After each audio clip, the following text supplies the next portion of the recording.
Boa tarde a todos. Eu sou o Celso Marcondes, coordenador executivo do Instituto Lula. Prazer recebê-los todos aqui. E esse é um evento que abre um ciclo que se chama Conversa sobre a África, que o Instituto Lula está promovendo junto com parceiros, amigos e colaboradores que nos ajudam na atuação para melhorar as relações do Brasil com a África, que é um dos focos principais do Instituto.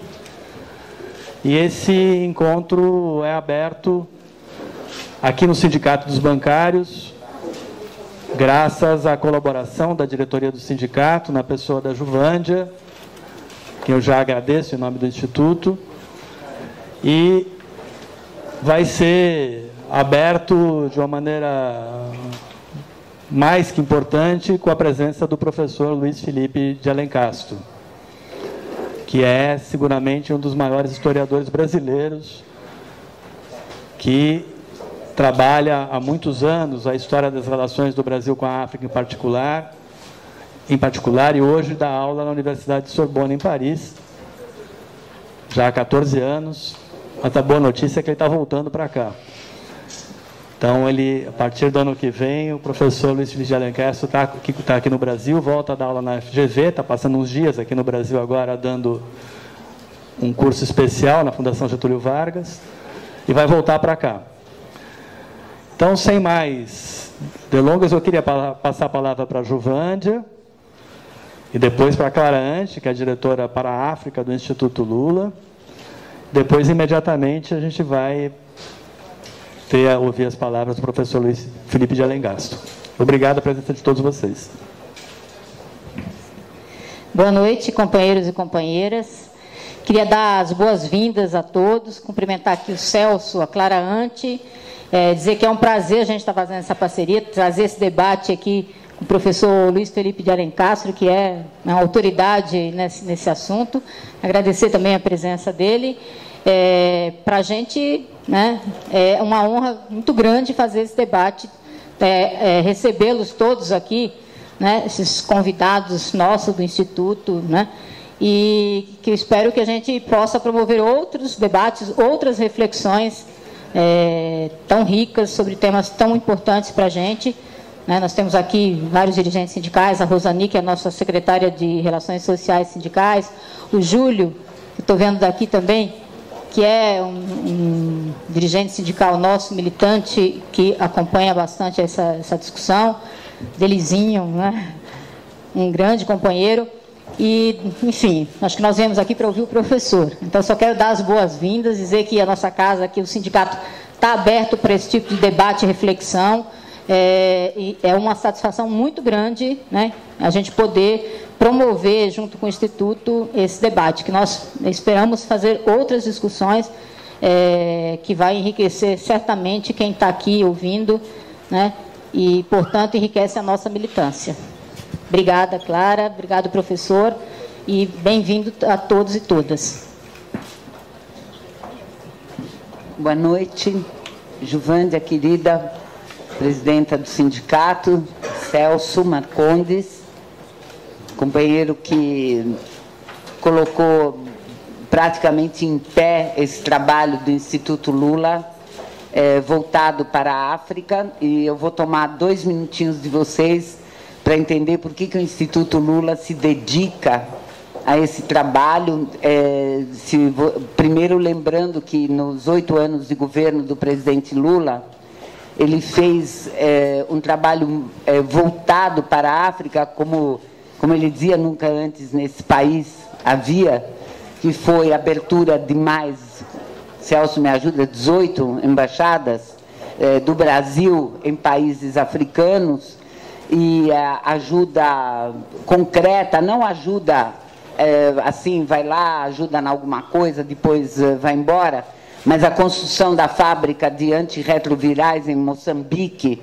para ajudar a enfrentar o maior drama de saúde, que é o da AIDS, ajuda na criação de um escritório avançado da Embrapa, para contribuir com os companheiros dos países africanos para desenvolvimento da agricultura e assim por diante. Foram muitas iniciativas durante o governo dele e, quando terminou o governo, no dia 1º de janeiro de 2011, saiu de Brasília, entregou a faixa para a nossa querida presidenta Dilma, foi para São Bernardo, tinha um povo esperando ele, até já com o microfone montado, pediram para ele fazer um discurso, e ele falou, além de outras coisas que ele colocou, ele diz, eu vou me dedicar a desenvolver ainda mais o trabalho voltado para a África. Prometeu e fez. Então, estamos numa vinculação muito forte, que eu vou só citar aqui 2 ou 3 iniciativas, porque hoje a gente já olha do presente para o passado e vê como que está conseguindo crescer nas iniciativas. A mais recente foi um encontro em Addis Abeba, que foi convocado pela União Africana, que reúne os 54 países africanos, a FAO, que agora é dirigida por um brasileiro, José Graziano da Silva, e o Instituto Lula. As 3 instituições convocamos um encontro para tratar da fome e da agricultura no continente, nos países, em todos os países. Foi muito legal. Depois, um outro dia, a gente pode aqui relatar detalhes, mostrar todo esse processo, mas foi a iniciativa mais recente que a gente teve, que tirou também a continuidade em 4 países. Trouxemos, junto com o BNDES, para cá, os diretores da União Africana, que dirigem o PIDA. O PIDA é uma espécie de PAC para a África, né, que foi aprovado no ano passado e que eles estão tentando implementar com o objetivo de implementá-lo até 2040. Né? Então, eu estou colocando só isso, que eu estou aflita, porque quem tem que falar é o Alencastre, tem muito mais para dizer, mas preciso um pouco explicar, porque muita coisa sai às vezes na imprensa, falando um monte de bobagem, de que nós estamos indo para a África. Nem vou repetir, né, algumas bobagens que são colocadas, e eu quero que todo mundo possa se informar mais entrando no www.institutolula.org. É o nosso site, tem tudo sobre a África que a gente tenta e consegue fazer, né? E acredito que vai ajudar, porque eu acredito que o público hoje é majoritariamente muito interessado na questão de África e vai ficar muito contente de encontrar essas informações, inclusive sobre a escola de bambu, que foi feita por uns brasileiros aventureiros bacanas. Um dia eles vão contar para todo esse público que está aí como é que foi. Terminou a escola, né? Então, ele está sentado aí, depois as pessoas podem conversar. Então, eu termino aqui porque teria muito para falar, mas eu quero dizer, eu sou diretora, coordenadora de África, mas eu certamente vou sair dessa coordenação, porque o Celso Marcondes, coordenador executivo, tem sido meus braços, direito, esquerdo, meu cérebro, tudo nessa história. Está de parabéns, e é bom que vocês fiquem bem, conheçam ele bem, porque é com ele também que vão reclamar das coisas que não derem certo. Celso é nosso grande companheiro, já está 2 anos no Instituto, e agarrou, eu pedi, ele assumiu essa batalha muito legal e está tocando para frente. Para terminar, eu não preciso falar nada do professor Alencastre, conhecidíssimo, não tem nada que eu possa falar que seja mais do que o que vocês vão ouvir dele, que a gente ouve ele falar, e é tudo, sempre, eu já ouvi ele falar algumas vezes, e sempre tem coisa nova, embora ele fale da história, certo? Então, sempre tem a abordagem dele, a riqueza, a franqueza, a parte, a abordagem humana, abordagem social, abordagem... eu não sei mais o que falar, o Alencastre, que ele tem e como ele tem nos ajudado, e acho que vai ajudar todo mundo aqui que quer compreender melhor. Eu vou parar por aqui e vou pedir 1000 perdões, já falei com o pessoal da mesa, eu vou ter que ir embora, mas é por uma causa alegre e justa. Eu sou da religião judaica e hoje começa o Ano Novo, 5.774, e eu vou celebrar junto com parentes meus, esse momento bacana que a gente sempre fala assim, feliz ano novo, um ano bom e um ano doce. Então, vou comer muito bolo de mel. Obrigada, é bom, uma boa atividade.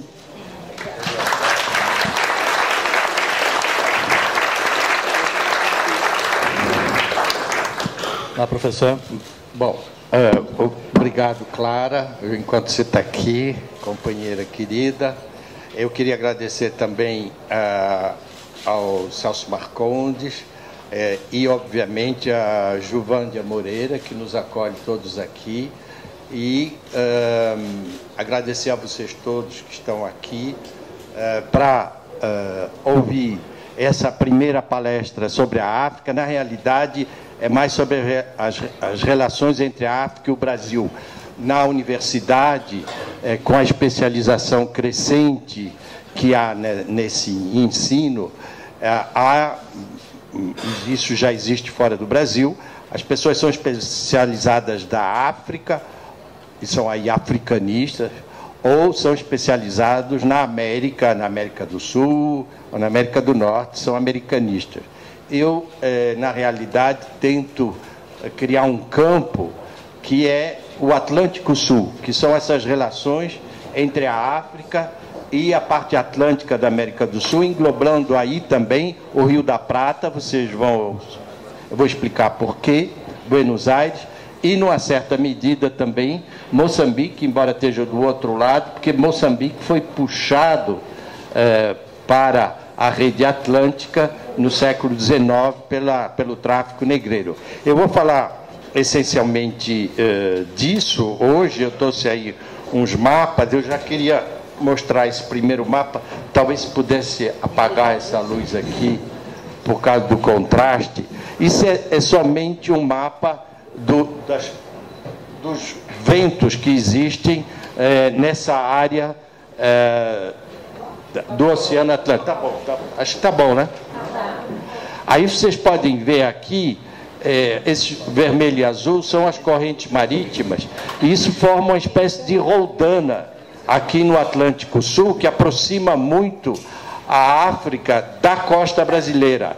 Concretamente, para ir para a Índia, para ir para o Oriente, e depois da primeira viagem de Vasco da Gama, a segunda viagem para a Índia foi a do Pedro Álvares Cabral, ele então diz, o Vasco da Gama, vá mais para o oeste, que lá tem mais ventos, aí que eles batem no Brasil, e para se ir para qualquer parte na Ásia, tinha que se vir bem perto do Brasil e depois se virava no Cabo da Boa Esperança e pegava outro rumo. Se fosse muito perto da África, entalava nessa zona aqui, que é uma zona de convergência de ventos, e parou o jogo. Então, para ir para Angola, que está nessa altura aqui, Luanda está no paralelo 8, os navios vinham da Europa, de Portugal, concretamente no nosso caso, se aproximavam da costa do Brasil, geralmente paravam no Brasil e iam pelo sul e chegavam em Angola vindo do sul, nessa viravolta. Por que eu estou falando disso primeiro? Porque isso vai explicar muito essa participação da América Portuguesa, que ainda não era o Brasil, do Brasil, para simplificar, vamos falar, no tráfico negreiro, do começo ao fim do tráfico. Né? Para vocês terem uma ideia, o Brasil importou 43% dos africanos que foram deportados da África. 43% são 4 milhões e 800. Os Estados Unidos importaram 600 mil, menos de 6%. Por que tem tanto negro, afro-americano nos Estados Unidos? Porque veio muita gente depois das Antilhas. Colin Powell veio da Jamaica, os descendentes dele. Há uma imigração depois de gente afrodescendente que vai para os Estados Unidos, vindo das colônias britânicas nas Antilhas. Isso aí deu um somatório maior depois. Mas, de qualquer maneira, o tráfico nos Estados Unidos, para comparar um pouco, só durou praticamente 100 anos e foi proporcionalmente muito menor. Para comparar as coisas no Brasil, concretamente, Entraram no Brasil 600 mil portugueses, até 1850, aproximadamente. Isso quer dizer o quê? Quer dizer que entraram no Brasil 8 vezes mais africanos do que portugueses. 8 vezes. Isso quer dizer o quê? Quer dizer que nós somos um país colonizado, porque os dois eram estrangeiros, somos colonizados por africanos e portugueses e europeus. Não é um país colonizado pelos portugueses. Isso faz toda a diferença. Faz toda a diferença, por exemplo, com o Canadá, onde havia uma imigração de franceses ou de ingleses que iam para lá, não era um ambiente propício ao escravismo, o sujeito ia com a família dele e ficava, o impacto desse colono na América era muito mais limitado. O sujeito que vinha de Portugal e aqui se juntava, adquiria 50 ou 100 ou 120 escravos, ele é uma unidade de produção inteira. Então, não é um colono, é 1 mais 120. É essa soma que se tem que fazer quando se compara. Isso, então, vai dar, no final, o Brasil de hoje, que é o país que tem a maior população afrodescendente, de hoje, que eu digo, é depois do recenseamento de 2010. Do mundo, fora da África, a maioria da população brasileira se declara como sendo afrodescendente.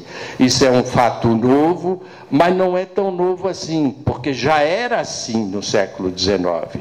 Deixou de ser a partir de 1870, quando vem a grande vaga de imigração, ou 1880 ou mais adiante, e nós voltamos a ser o que éramos durante os 3 séculos anteriores, um país proporcionalmente onde a população de origem africana é muito forte. É maior que a população de origem europeia ou asiática. Outra coisa também, essas viagens onde vieram esses deportados, a gente calcula que há 15.850 viagens que chegaram, então, saíram de lá 5.800.000, chegaram aqui 5.500.000, perdão, chegaram 4.800.000. São uma mortalidade de 15, 20%. E havia também uma mortalidade na África, porque essas pessoas não estavam todas enfileiradas nos portos de embarque para serem embarcadas. Elas vinham do interior e, desde o século XVII, elas eram trazidas por redes terrestres africanas de escravos que traziam para o litoral, onde eles eram vendidos, embarcados. Quer dizer, havia redes muito extensas e o indivíduo, às vezes, a família estava vindo já de 1 ano de marcha do interior. Aí havia outra mortalidade que a gente não tem, nem terá nunca ideia de qual o volume e de qual a porcentagem, que se adiciona a essa mortalidade atlântica e a mortalidade na chegada. Então, o impacto do tráfico na África é muito maior do que os 12 milhões de africanos que saem e que chegam aqui, não é? Por que se sabe desses números do tráfico? E para quem quiser ver, tem um database que é a coisa mais precisa que existe no assunto, que é o trabalho de gerações de historiadores que informatizaram esses dados, porque o tráfico era um comércio. Esse database, vocês põem no Google Slave Voyages, e vocês batem lá em cima. Tem por inglês por enquanto, mas vai ter em português. Eu tirei de lá esses mapas, inclusive. Por que havia... a gente sabe desses números que eu estou dando aqui? Porque o tráfico era um comércio. E, como comércio, o escravo era reduzido, o africano era reduzido a uma mercadoria que era tributada e tinha um registro disso. Então, muitas companhias de comércio negreiro tinham registro, havia coleta de imposto, que era o ferro em brasa que se marcava o africano, que se chamava carimbo em quimbundo, daí a palavra carimbo. Então, vejam vocês que a palavra carimbo, em carimbar, que inicia todo e qualquer ato burocrático brasileiro tem essa origem infame, que era o momento de coisificação do indivíduo que virava mercadoria na África, não é? E há uma parte desses africanos que foram parar em Buenos Aires. Por que Buenos Aires? Porque havia um contrabando via o Rio da Prata para a mina de Potosí, que era a maior mina de prata do mundo, que ainda se coleta prata lá, que é na Bolívia, não é? E subiam para essa região. Então, isso sempre foi um sistema integrante desse sistema sul-atlântico,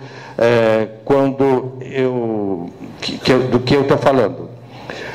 A outra coisa importante também, que é característico, então, a parte desse volume no tráfico negreiro, na pilhagem da África, é também o fato que foram, principalmente de Pernambuco e Bahia, mas não só, do Rio de Janeiro também, navios com milicianos, soldados e tropas que se deslocaram para Angola e participaram de batalhas de lá que ajudaram a expandir o tráfico negreiro, ajudaram a derrubar reinos africanos que combatiam o comércio europeu e o tráfico negreiro. Às vezes haviam também outros que eram aliados, é importante lembrar, mas há uma participação de alguns milhares, talvez 5.000, o número não parece muito, mas eles fizeram diferenças em batalhas importantes na África. Por quê? Porque se tratava já de milicianos que eram uma caboclada aqui no Brasil, habituada a lutar em meio tropical, contra quilombo, contra a tribo indígena, no século XVII até contra os holandeses, que era o melhor exército do mundo, e que introduziu métodos de guerra lá, que era imunizado contra a doença tropical, coisa que os soldados portugueses não eram, que andava a pé ou de sandália, comia farinha de mandioca e bebia cachaça. Esse tipo de miliciano interviu, então, na expansão do tráfico negreiro na África. Isso não existe nos outros países americanos. Não tem tropa inglesa da América do Norte, ou tropa espanhola ou cubana, nesse período de colonos espanhóis em Cuba, ou franceses, metido em guerra na África, e que fosse tão longe.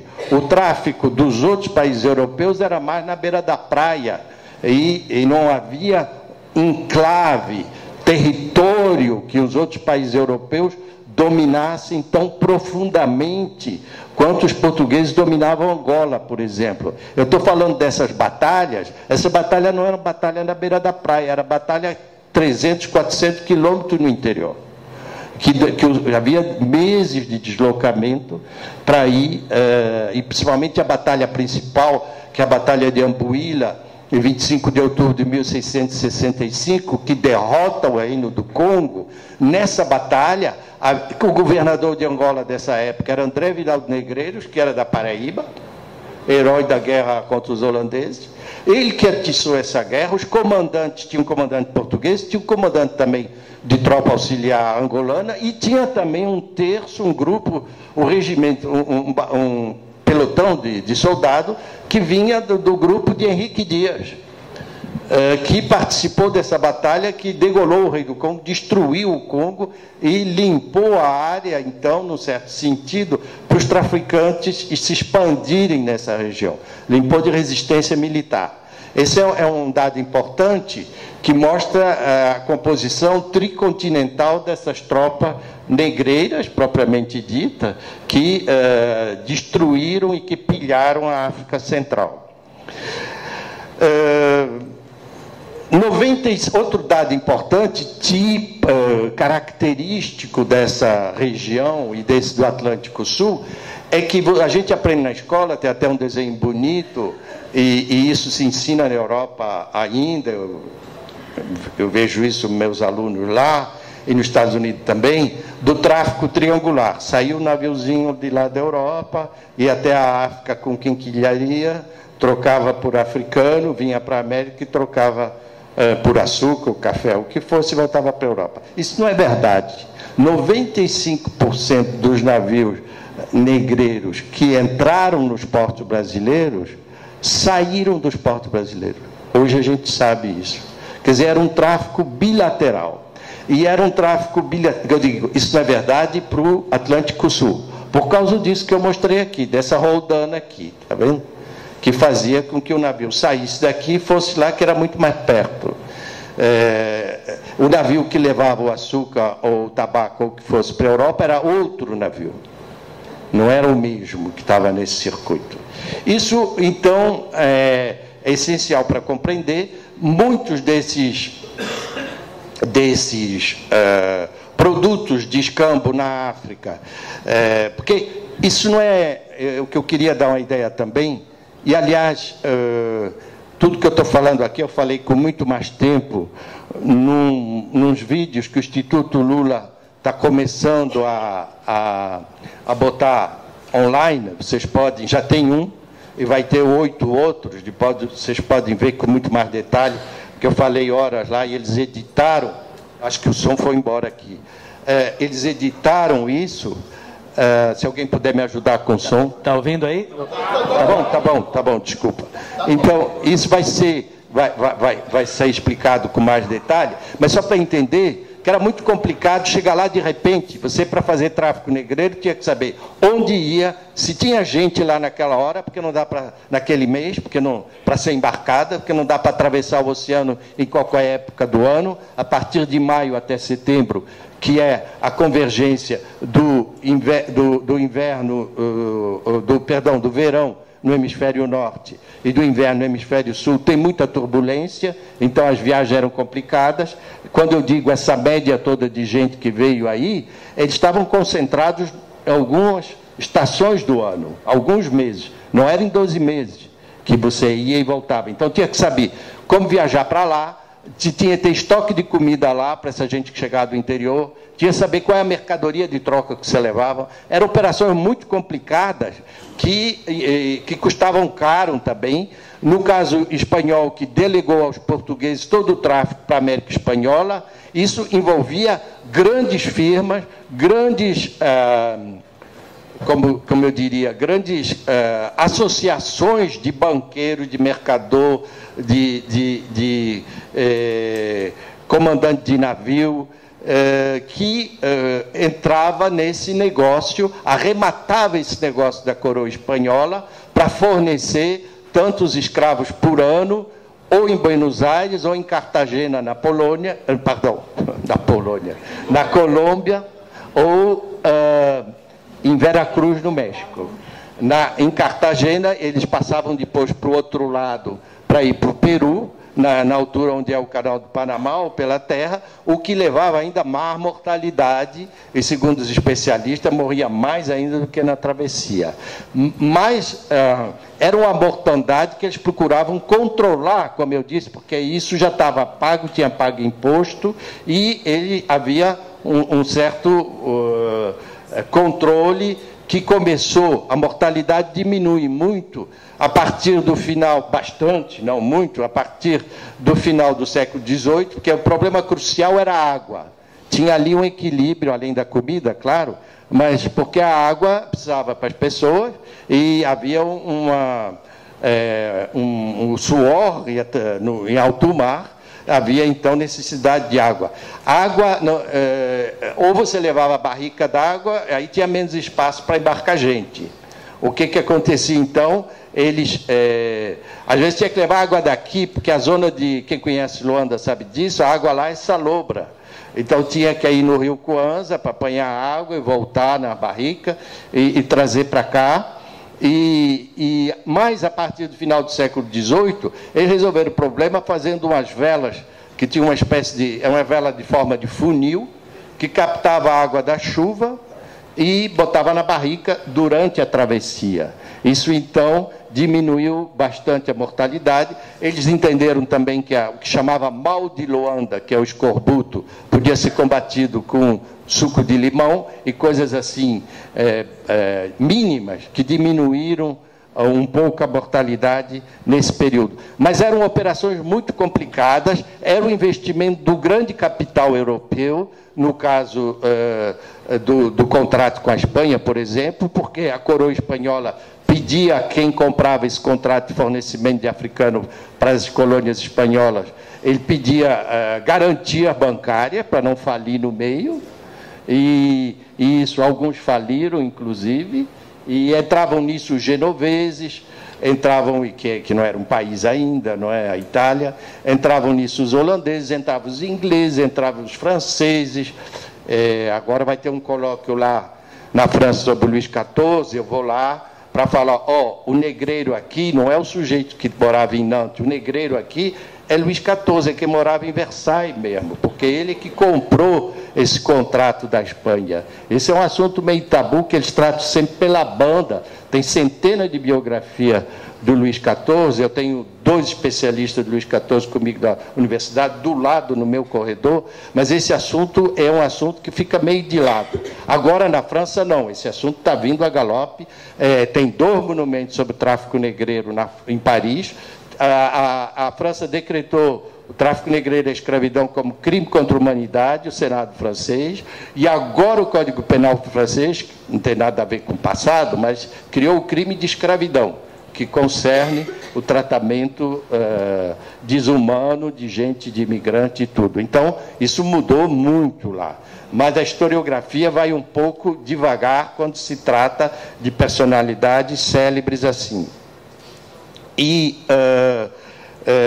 nos Estados Unidos, isso é evidentemente muito mais sensível, esse assunto, mas aqui no Brasil é muito mais crucial e muito mais entranhado na nossa história. O Brasil só vai acabar o tráfico negreiro em 1850, como vocês sabem, os Estados Unidos acaba em 1808. Eu dizia que esse tráfico negreiro foi alimentado também por uma exportação do Brasil, e a tabaco para o Golfo da Guiné, e a cachaça para Angola, que se chamava lá, na época, giribita, daí vem a palavra birita, aliás, é uma variante desse vocabulário, e iam cavalos exportados para lá, já aclimatados aqui também, iam mandioca, e farinha de mandioca, até que se expandiu mais na África, mas sempre a produção foi deficiente, carne salgada, e a charque do Rio Grande do Sul, numa época.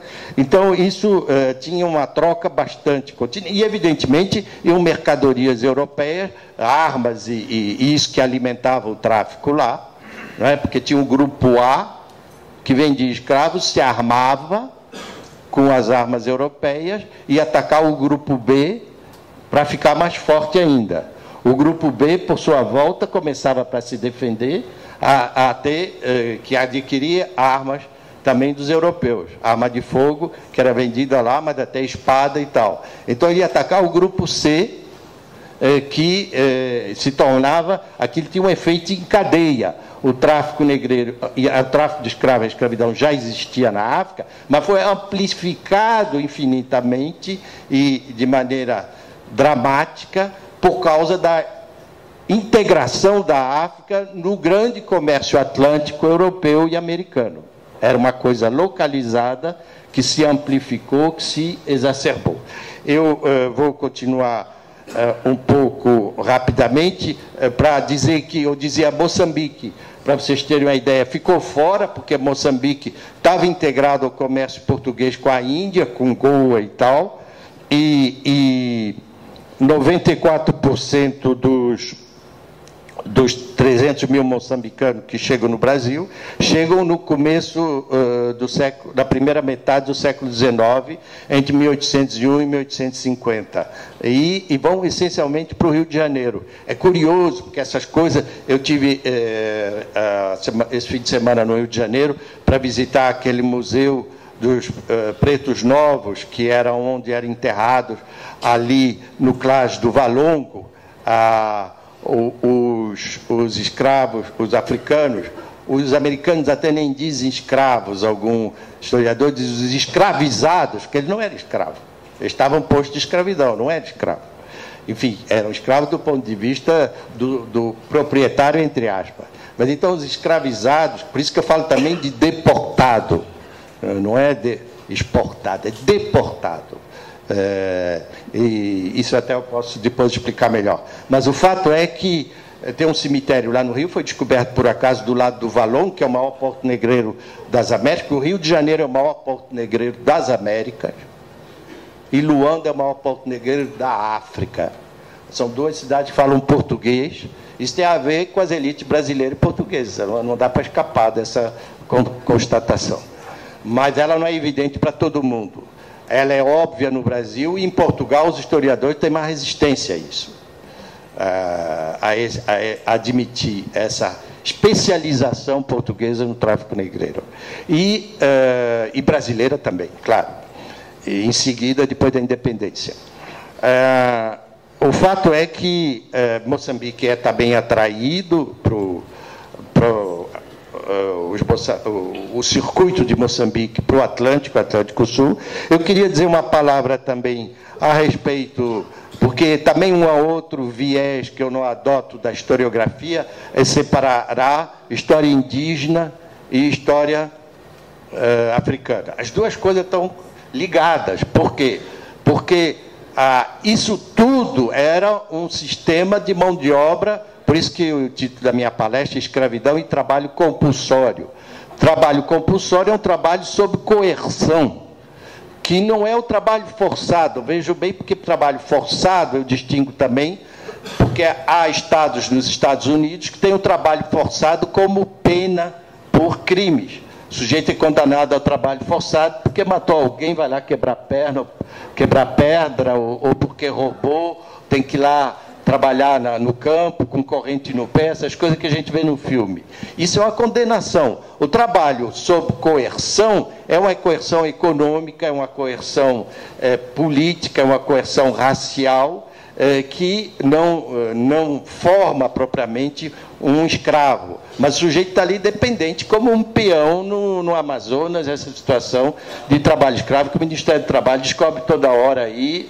O ano passado houve 2.500 pessoas, não é muito, mas enfim, e isso é uma coisa meio crônica na indústria de cana-de-açúcar no Brasil, do trabalho infantil e o trabalho sob coerção, é gente vivendo em situação inumana. Essa gente está submetida ao trabalho compulsório. Isso engloba também os índios, que não eram nem sempre escravos, mas estavam também submetidos a uma coerção. E eles formavam o mesmo sistema. Aliás, a partir do momento que o tráfico negreiro tomou uma dimensão mais ampla nas Américas, esses índios que não servem mais nem para ser mão de obra cativa, passam a ser massacrados. Por quem? Pelos fazendeiros de gado, lá no Nordeste, porque eles já trabalhavam a expansão de gado. Os bandeirantes daqui, que não tinham mais os paulistas, Domingos Jorge Velho, esses bandos todos, que a agricultura aqui declinou no século XVII, foram para o Nordeste virar jagunço de fazendeiro de gado nordestino e atacar os índios. Foi numa dessa que Domingos Jorge Velho é empreitado para atacar o Quilombo de Palmares. Era uma gente que tinha uma técnica de guerra no trópico e que era matador de aluguel, exatamente. Não é? Isso é bom falar em São Paulo também. Raposo Tavares, essa gente é vista como genocida e assassino. Do outro lado aqui, na Bolívia, bandeirante é sinal de bandido, sinônimo de bandido. Quem já foi à Bolívia sabe. Então, e aqui é nome de autoestrada, não é? É assim, e tem estátua. Mas é bom dizer que eu estou falando isso porque eu não sou paulista, porque eu nasci em Santa Catarina, como eu já escutei, aliás. O que é uma besteira, obviamente, mas a gente lida com essas coisas sem problema. Então, os índios também são vítimas do tráfico negreiro e da escravidão, num certo sentido, porque eles estão na outra ponta e eles sofrem o impacto dessa chegada maciça de africanos e que o torna inútil a situação deles até como escravos, num certo sentido. Aliás, eles eram muito mais vulneráveis às doenças, porque estavam isolados do resto do mundo há 20 mil anos, então eles eram vulneráveis à doença europeia e às doenças africanas, que são até hoje, não é de agora. Então, nesse contato colonial, eles eram, como dizia o Rocha Pita, que era um historiador baiano do século XVIII, eles são baratos, mas acabam custando caro, o escravo índio, porque morrem mais frequentemente. Era o barato que ficava caro. Ele tem uma fórmula parecida.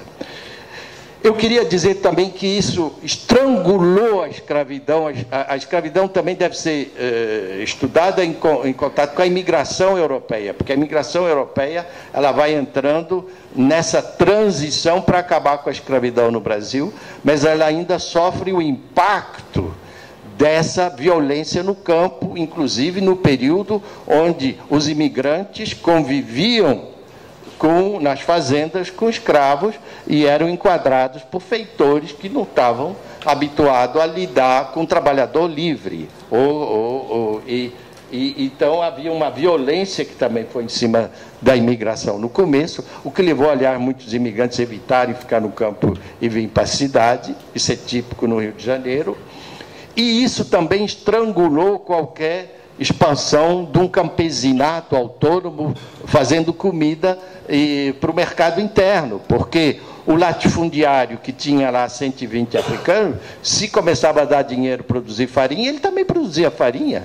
E ele matava essa especialização na produção alimentar, que era típica de uma economia camponesa mais modesta e que poderia ter se solidificado e se estratificado, dando uma outra dimensão, mesmo quando ela era de origem indígena, como é o caso da Bolívia e no México. Isso não teve no Brasil. As comunidades indígenas que viraram comunidade camponesa e que depois foram o suporte da reforma agrária na Bolívia em 53 e no México em 1910, não é? Tem 3 reformas agrárias radicais na América Latina: Cuba, a Bolívia, Cuba depois da Revolução, e o México. Isso porque Cuba é diferente, porque foi mais radical, mas no México era para dar terra para as comunidades indígenas, camponesas indígenas que estavam lá existindo. Isso no Brasil hoje você pode dar terra para os índios, mas os índios não estão integrados de uma maneira expressiva na produção alimentar brasileira. Não era o caso desses outros países, né? Então, eu acho que, num certo sentido, essa crise das relações trabalhistas no Brasil, essa crise no campo, é um pouco ainda herança dessa violência que gerou a nossa nação, sem contar, evidentemente, discriminação, essas coisas todas. Eu vou agora, para concluir, mostrar o resto dos mapas que eu tenho aqui. Aqui é um mapa que dá... Espera aí, eu vou começar do começo, que é melhor. Aqui são as zonas da África. Esses mapas não são meus, hein? São do site que eu falei, Slave Voyages. Está lá. Foram feitos por equipes de especialistas. Então, você vê que a maioria vem daqui, ó, África Central, é Angola e Congo. Aqui vem daqui. Isso é para todas as Américas, né? Aqui está Moçambique, que é pequeno. Aqui é a Guiné-Bissau, a Senegâmbia. E aqui é o Daomé, o Benin atual, essa zona toda que também houve uma pressão muito grande, que geralmente ia para a Bahia, mas houve também uma pressão inglesa muito forte, que foi para as Antilhas Britânicas. Esse mapa aqui é da zona de embarque, aqui da zona de desembarque, perdão. Aqui parece esquisito, aqui é a Libéria, na realidade são africanos e escravos que os ingleses levaram de volta para a África, para Sierra Leone, os americanos, e a Libéria para os americanos, né? Levaram de volta para lá. Então, mas se vocês somarem essa bolinha com essa bolinha, que é o rio, com essa bola aqui, com essa aqui, faz uma bola muito grande, faz esses 43%. Aqui vocês veem que são muito diferentes. Aqui é os Estados Unidos, que é relativamente pouco. Aqui nem aparece muito Buenos Aires. Aí eu Eu dei uma guaribada no mapa desse e fiz um outro mapa que eu vou mostrar para vocês. Esse é o mapa geral. Bom, aqui é interessante mostrar, porque esse é o tráfico negreiro de 1500 a 1900, e tem esse outro tráfico aqui. Isso é um tráfico africano.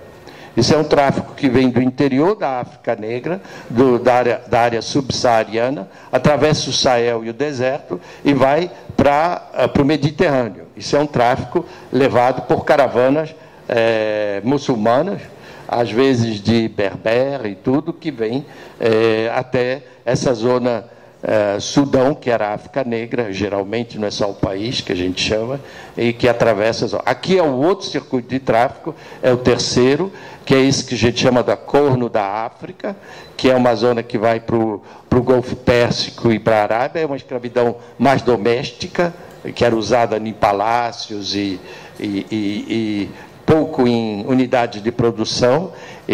E essa área aqui também é o que eu falei de Moçambique, que estava conectado para essa área.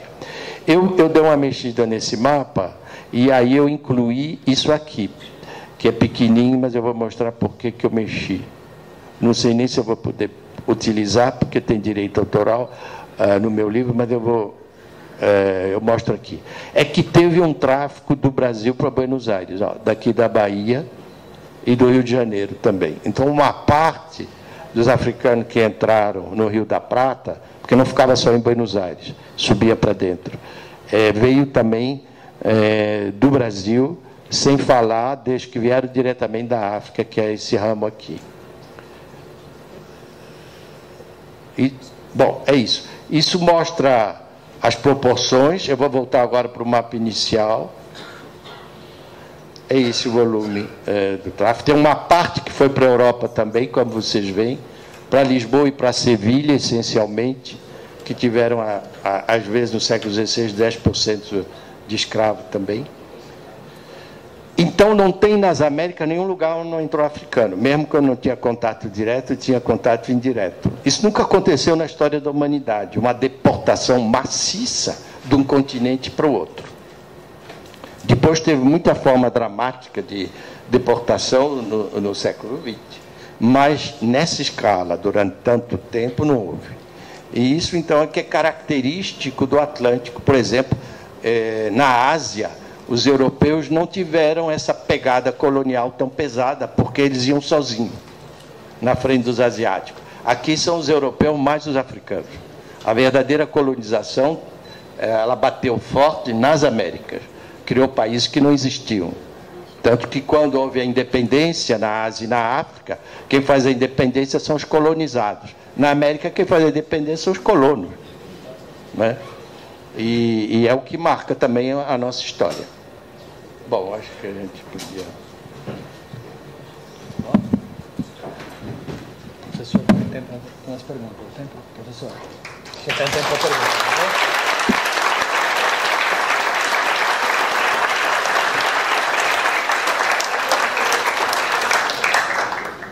Nós vamos abrir para perguntas, só um pequeno intervalo para os nossos comerciais.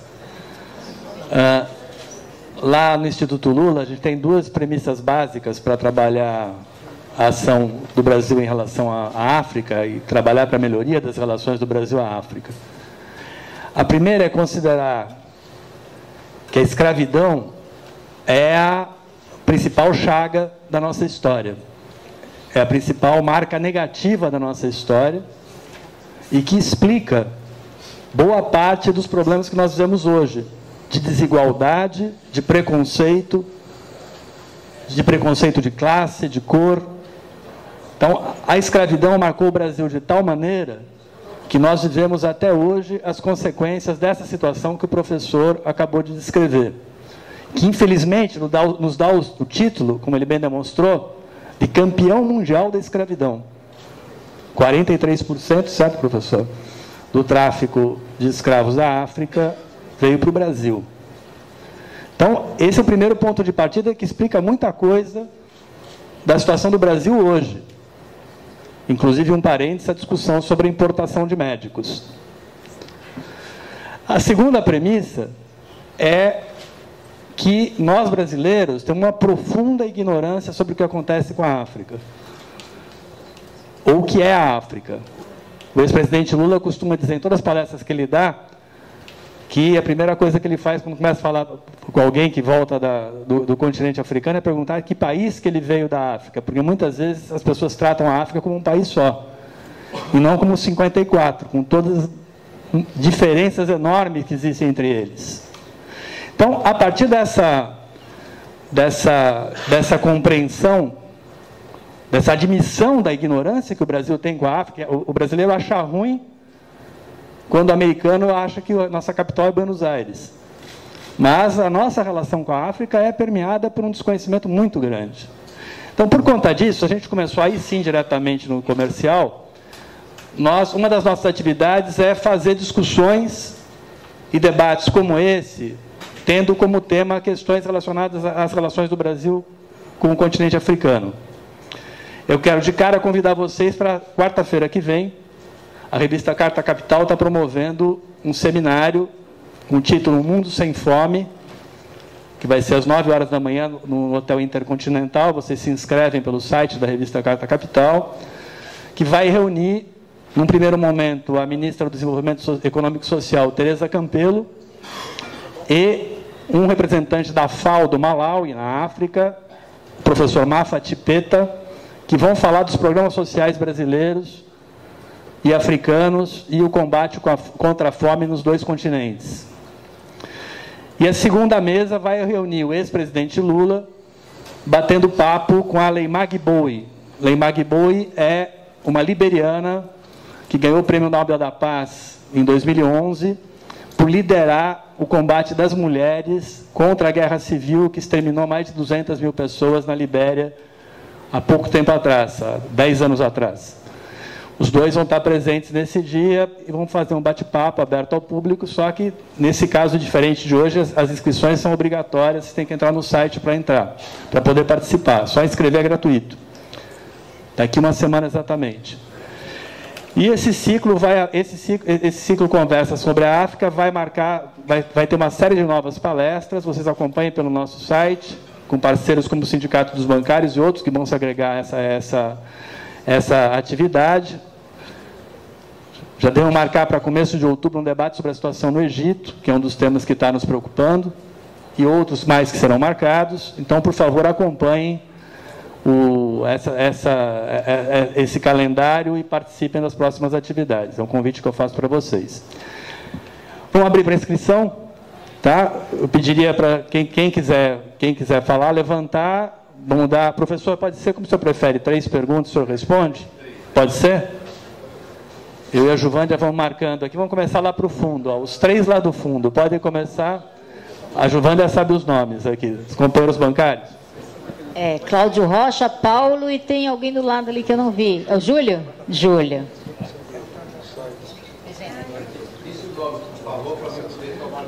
Então, os demais que quiserem falar no microfone, já podem vir os 2 para cá, para ganhar tempo, porque os microfones só estão aqui na mesa. Pega isso.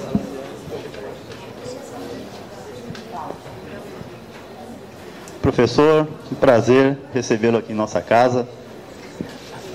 Aos 2 também que estão na mesa, tá? Prazer. Bom, gente, quando eu me lembro, vendo, né, a palestra do professor, eu me lembro que quando, nos meus tempos lá de menino, né, no ginásio, no colégio, quando o assunto abordado era, né, a escravidão no Brasil, né, dá aquela impressão de que os escravos apareciam do nada, né? A gente não conhecia nada do que acontecia na África, né? Parece que iam para lá, os negros eram embarcados, tal, e não se sabia do que acontecia no continente africano, né? Então, de uns tempos para cá, eu fiz a faculdade de História em 2008 e eu tive o prazer de ter uma aula, né, foi inaugural naquela faculdade, de História da África, né? Então, isso eu acho que está pegando realmente, né? E é interessante que o professor tenha destacado isso, tá? Outra coisa também que me chamou a atenção, eu queria que você desenvolvesse mais, em relação assim, a essa... Acho que o senhor dá até na introdução do seu livro, né, que eu gostaria depois que o senhor me autografasse, se for possível, né, do Trato dos Viventes, né, onde o senhor aborda assim, que a especificidade dessa parceria, né, Brasil-África, né, e que ultrapassa em importância o que a gente conhece como a influência europeia, né, na nossa... então, o Brasil é mais africano do que europeu. Eu acho que o senhor desenvolveu isso aí, né? Então, eu gostaria que o senhor abordasse um pouquinho mais isso aí e também comentasse o seguinte. É sabido, né, que Dom João VI, depois que a família real veio para o Brasil, né, o Dom João VI parece que era um grande acionista privado desses empreendimentos escravistas, né, no tráfico de escravos, e que aí traz uma dinâmica que é bem atual, né, que é o aparelhamento do Estado pelo setor privado, né, ou a privatização do Estado. Então, eu acho que Dom João VI parece que fez escola a partir daí. Eu gostaria que o senhor tivesse mais informações a respeito para a gente ter mais luz nesse assunto aí, porque, de fato, a partir de 1808, quando o Estado se estabeleceu aqui no Brasil, então os interesses, né, do Estado português, ele se estabeleceu com mais ênfase nessa junção Brasil-África. Tá, só isso, obrigado.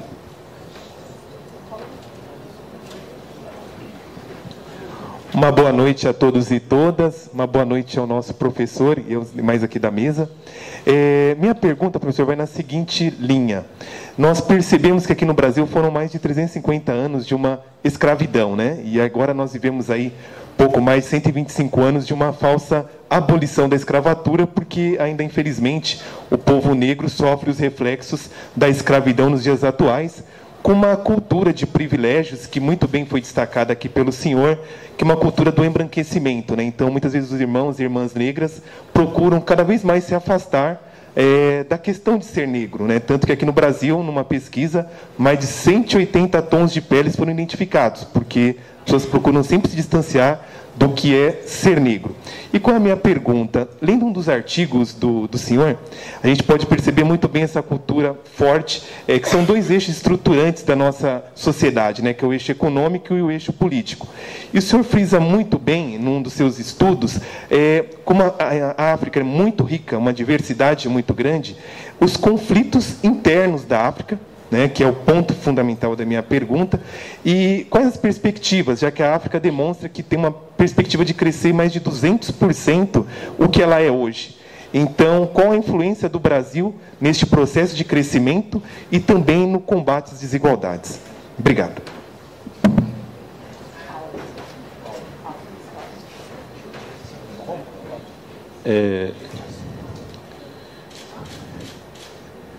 Professor, a pergunta vai...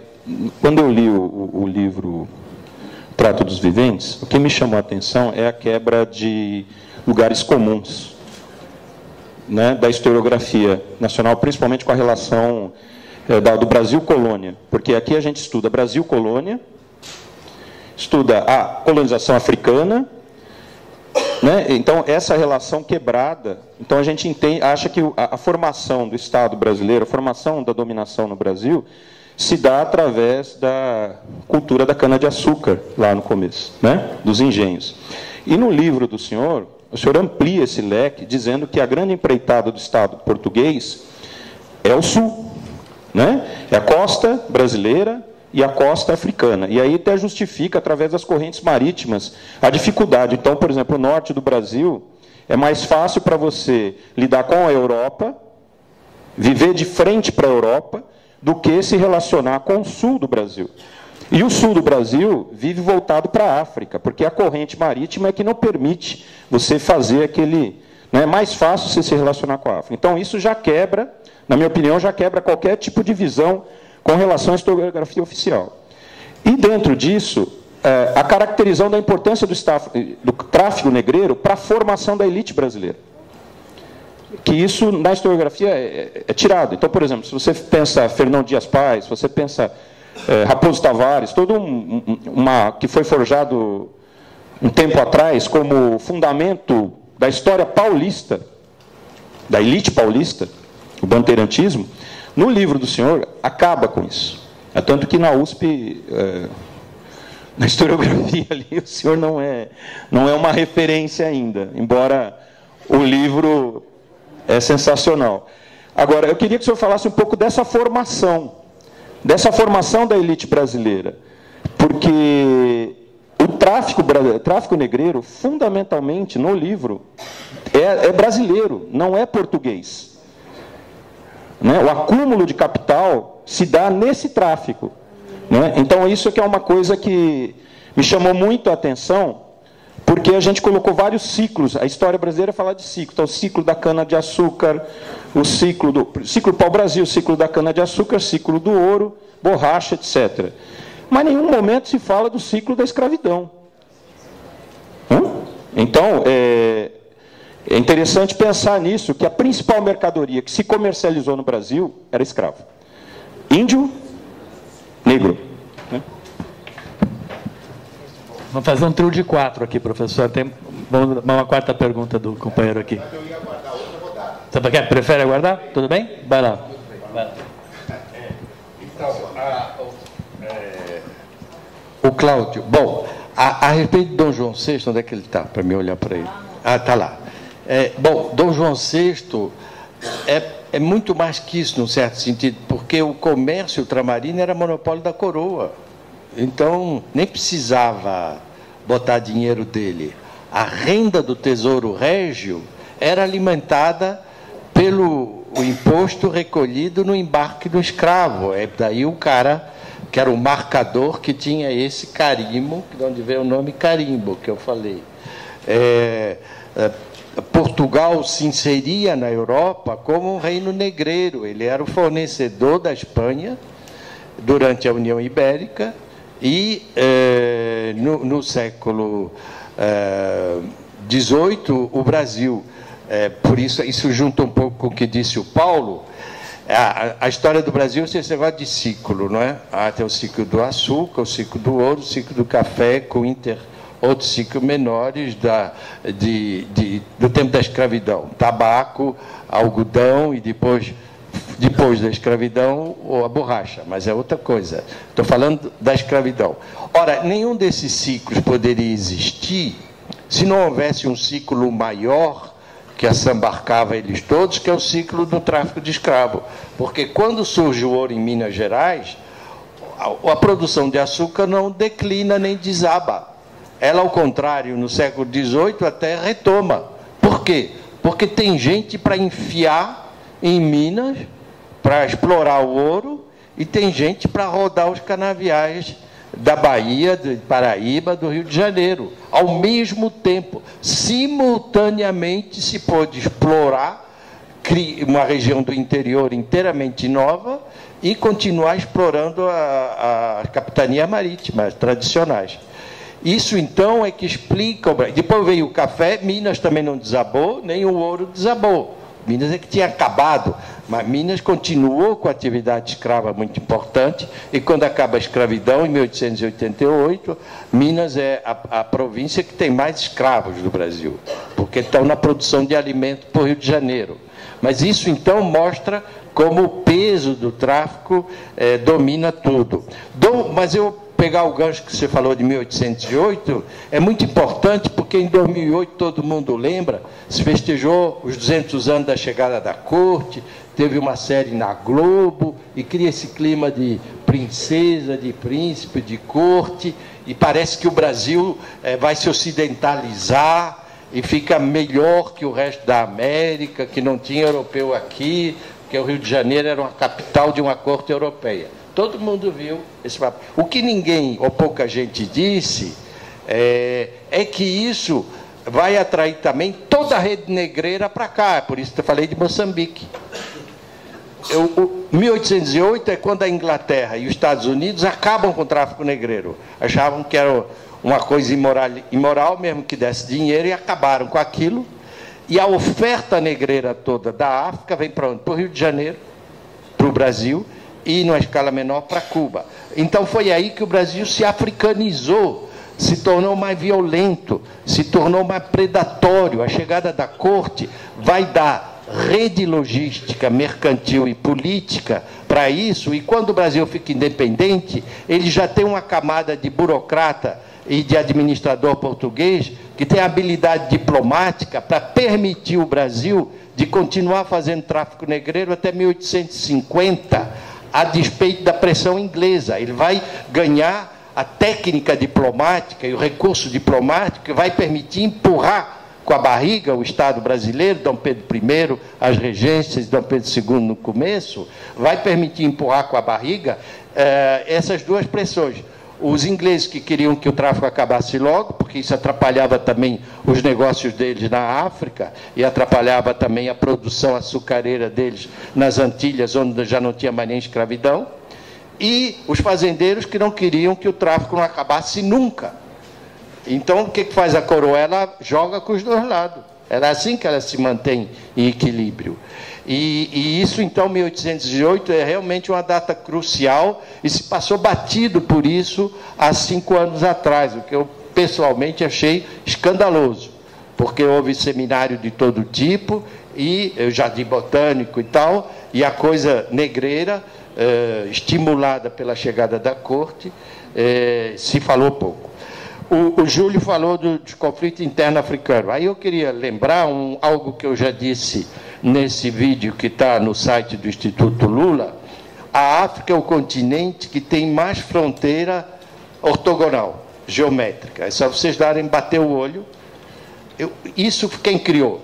Foram funcionários das potências coloniais europeias, no século XIX, que partilharam a África em linha reta, em negociações lá deles, às vezes para compensar outras coisas em outros continentes. Por exemplo, a França tinha perdido a guerra em 1870 para a Alemanha, para sossegar a França, deu força para a França arrancar mais umas terras lá no Congo-Brazzaville, em cima do Congo belga, que é o Congo-Kinshasa. Para compensar espaços lá na Ásia, os ingleses arrancavam mais terra no outro canto da África. Quando acaba a época colonial, está lá essas linhas retas em plano ortogonal, que cortam povos, regiões, culturas seculares, milenares, e os caras então dizem, agora vocês se virem. Quer dizer, como? Isso vira uma bomba de retardamento, porque à medida que os países vão se organizar, eles vão estar lidando com povos divididos no meio, família separada, rebanho que sai de um lado para pastar do outro e não pode mais. É todo um tipo de ciclo e de economia, de sociedade e de cultura que está cortada no meio. Daí muitas dessas guerras que pipocam o tempo todo têm a ver. Agora no Kivu tem uma guerra horrível, no oeste do Congo-Kinshasa, e pega o Ruanda também, aquela zona toda, é uma guerra que envolve várias etnias que estão em conflito em vários países, que eles chamam a Guerra Mundial Africana, que aquilo vai pipocando e volta. Um grupo que é minoria aqui, é maioria do outro lado, oprimido ou massacrado aqui, se junta com os outros e vai oprimir outro mais adiante. Isso por quê? Porque os conflitos são da natureza humana. Da mesma maneira que os índios se estrangulavam também, não eram... Quando fala os índios, não são todos os índios em um grupo, a gente sabe disso. Os africanos são os habitantes do continente africano, não são um povo. Para um africano, um estrangeiro, às vezes é o outro cara que mora do outro lado do rio. Não é só o europeu que chega. É um sujeito de uma outra etnia. Aliás, você só vende escravo ao estrangeiro, nunca o cara da própria etnia. Você vende o outro, é sempre o outro. Nunca. Isso mas eu acho que o problema crônico da África é essas fronteiras herdadas do colonialismo. Sem contar a pilhagem contínua. Em alguns lugares, o Congo-Kinshasa é um bom exemplo, porque o Congo-Kinshasa, como dizem os geólogos, é um escândalo geológico de tanta riqueza que tem, e ele é pilhado sistematicamente já há 150 anos. Não é? A outra pergunta do Paulo a respeito dos ventos é isso aí, só para confirmar esquematicamente, para vocês terem uma ideia, era mais fácil ir de São Luís para Lisboa do que São Luís para Bahia, O bispado de São Luís dependia do arcebispo de Lisboa, porque o Vaticano, o Papa, sabia das coisas também. Não ia nomear um bispado que dependia do arcebispo, onde o bispo nunca podia ir à sede do arcebispado. E o bispado de Angola e São Tomé dependia do arcebispado da Bahia, inversamente, mas não do Maranhão. Isso mostra que essa geografia que eu estou falando não é ideia só da economia, é da ideia da própria administração, de uma administração que não tinha nada a ver com as regras de Portugal e procurava organizar a diocese onde fosse mais fácil para os missionários. Eles seguiam os navios. A formação da elite brasileira, eu acho que é isso, não é? Para pegar um caso mais conhecido, muitos banqueiros brasileiros, o Banco da Bahia, na Bahia isso é visível porque tem o comendador Pereira Marinho, que era um grande negreiro, depois deu dinheiro para Santa Casa de Misericórdia, o Hospital Santa Isabel, e tem uma estátua dele lá. A Bahia é o lugar mais negro do Brasil e tem uma estátua do negreiro lá.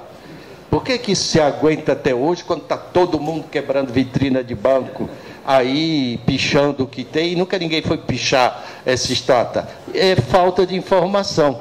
Mostra o abismo que há até na Constituição da Revolta.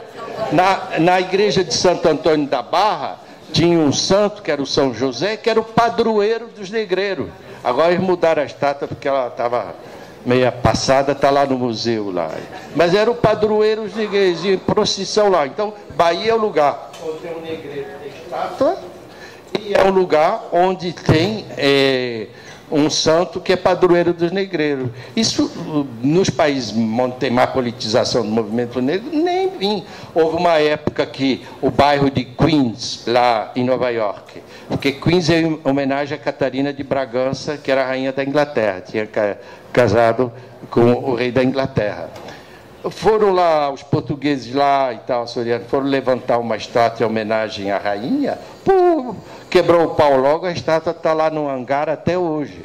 Nunca puseram, está lá feita, fizeram a estátua, mas não conseguiram botar a estátua lá, em homenagem à rainha Catarina de Bragança. Então, isso é uma falta de informação que há. O Banco Mauá, que foi incorporado e depois virou o Banco do Brasil, aqui nós estamos sindicatos bancários, 53, é um banco que vem de fundo negreiro também. Ele pegou a poupança que estava ali circulando, tornada disponível pelo fim do tráfico negreiro em 1850. Em 1850 acaba o tráfico negreiro e tem um afluxo de capital que estava fora do Brasil para comprar escravo, para os ingleses não pegarem, porque eram operações triangulares e tal.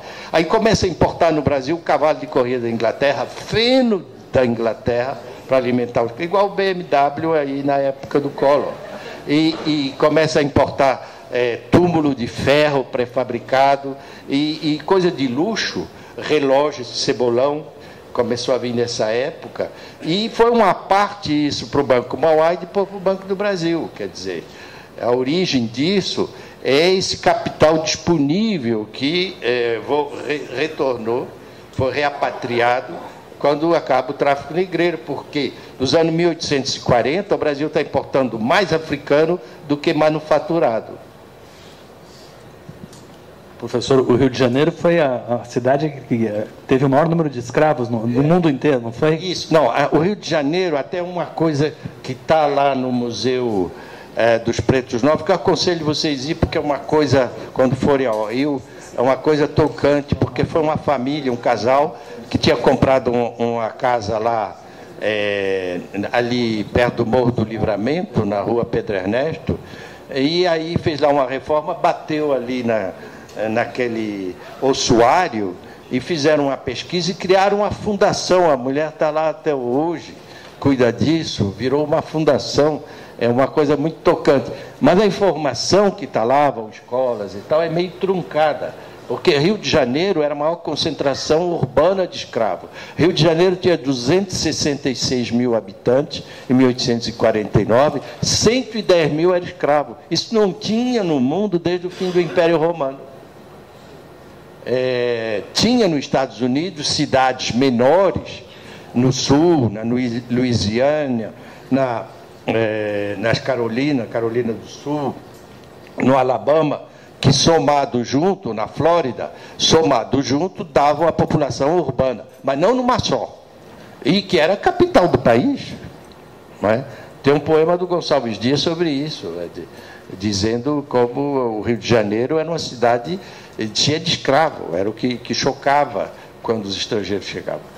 Por quê? Porque era o ponto de desembarque, lá que estava o negócio todo, ali perto que era a fronteira do café. Então, esse lugar desse museu é um ossuário, é um memorial um pouco do tráfico negreiro no Brasil. Isso é uma coisa interessante também. Já temos 3 inscrições, o companheiro aqui, daí o companheiro ali de camisa preta, camiseta preta, o terceiro ali atrás, de paletó, e o quarto aqui de camisa azul. Aonde tem uma moça de óculos? Aqui, desculpe. Boa noite. Por favor, diga o seu nome para mim poder responder. Boa noite a todos. Abílio Ferreira. Sou escritor, ativista do movimento da literatura negra. E, a princípio, quando eu ouvia as perguntas e a palestra, eu imaginei que fosse fazer algumas colocações deslocadas dessa temática discutida aqui. Mas com o desenrolar da conversa, eu percebi que não, que tanto a palestra quanto as respostas que o professor deu tem um quê de transversalidade, até por essa última citação agora do Gonçalves Dias e tal, me deixou mais à vontade. Porque eu pensava no seguinte, essa questão dos bandeirantes, né, dos mitos que foram fundados no Brasil, essa coisa da formação das elites, eu lembrei de um trecho do abolicionismo do Joaquim Nabuco, em que ele diz que a escravidão havia deixado marcas tão profundas na sociedade brasileira que era preciso mais de uma geração para resolver essa questão dessas consequências. Nesse sentido, nós estamos em plena campanha abolicionista, né? Porque essas consequências ainda estão longe de serem extirpadas. E esse movimento da literatura negra passa exatamente pela contrapropaganda diante da formação dessa mentalidade da elite brasileira, né? Eu queria lembrar 2 episódios que são muito significativos nesse sentido. Um deles, para contemplar aqui a casa, foi o da comemoração da Caixa Econômica, num filme comercial recente, em que o Machado de Assis aparece entrando numa agência para fazer um depósito na poupança. E o filme mostra o documento, a carteira dele, né, porque tinha conta na Caixa. E logo depois que esse filme foi veiculado, houve uma campanha pela internet em protesto, porque esse Machado, esse ator que fazia o Machado era branco, né? E essa campanha na internet foi capitaneada por 2 pessoas ligadas à literatura, né? A Ana Maria Gonçalves, autora de Um Defeito de Cor, e o Eduardo de Assis Duarte, que é organizador do site Literafro e da antologia Literatura e Afrodescendência no Brasil, da Universidade Federal de Minas Gerais. Felizmente, o publicitário que fez o filme se sensibilizou e voltou atrás, tirou o filme do ar e depois retomou o filme com um ator negro, né? E que foi uma atitude louvável da parte dele. E o segundo episódio é o do Luiz Gama e a influência dele no nascimento do Barack Obama, né? Que é uma coisa espetacular, os subterrâneos da mentalidade brasileira, como os fundadores das coisas são omitidos, né?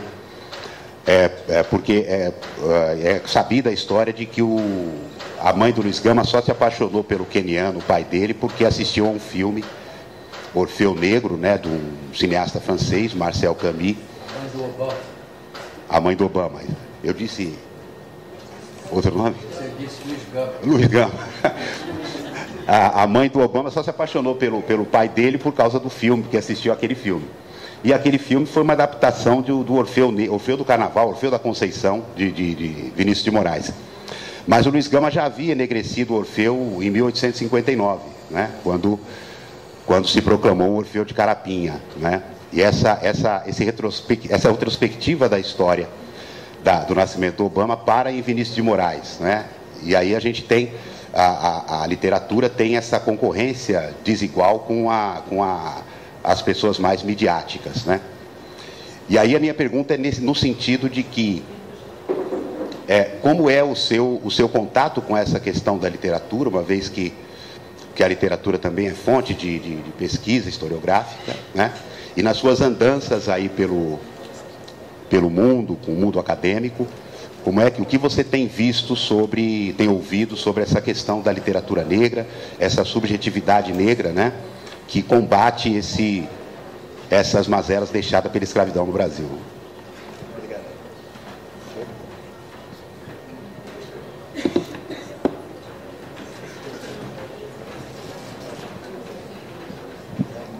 Boa noite a todos. Boa noite, professor. Em relação à peculiaridade dos portugueses no tratamento dos negros, eu trabalho no Arquivo Público de Santos, eu atendo os pesquisadores e também sou vice-presidente da Associação Paulista, Associação Nacional de Historiadores, ANPU, São Paulo. E lá um americano que pesquisa com a gente ficou assustado com a quantidade de negros armados, né, que aparecia na história brasileira.